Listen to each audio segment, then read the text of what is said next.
So story time. I was talking to my baby's father the other day, and what he told me absolutely confirms for me that these men be knowing that they be wasting your time. And not only that, but they do it in a systematic way that keeps you stuck. In this conversation, and just a little backstory on us.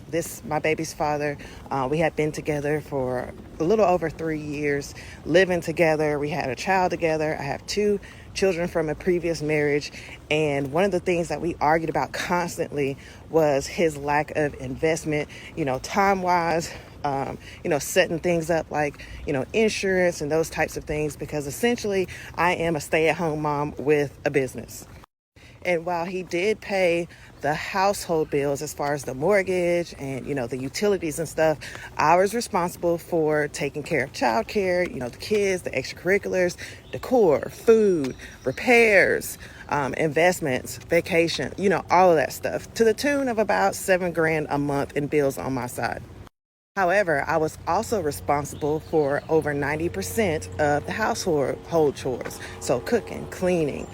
He never cooked any meals. He never, cleaned anything. Laundry, all that good stuff. Everything fell on me. And by the way, I also homeschooled the kids.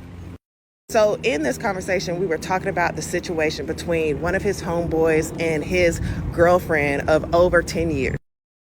And y'all, they got like 5, 6 kids. She just recently had a baby like a year ago who's about the same age as my baby.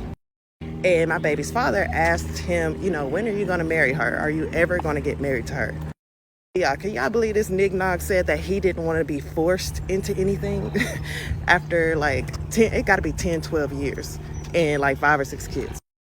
And after saying this, the friend asked my baby fathers, are you going to marry Lorraine? And he was like, well, yeah, I'd marry her tomorrow. Like after I realized everything, that it's worth, and, all that stuff out in the streets wasn't worth anything. Yeah, I'd marry her tomorrow. And listen at this that came out of my baby's father's mouth.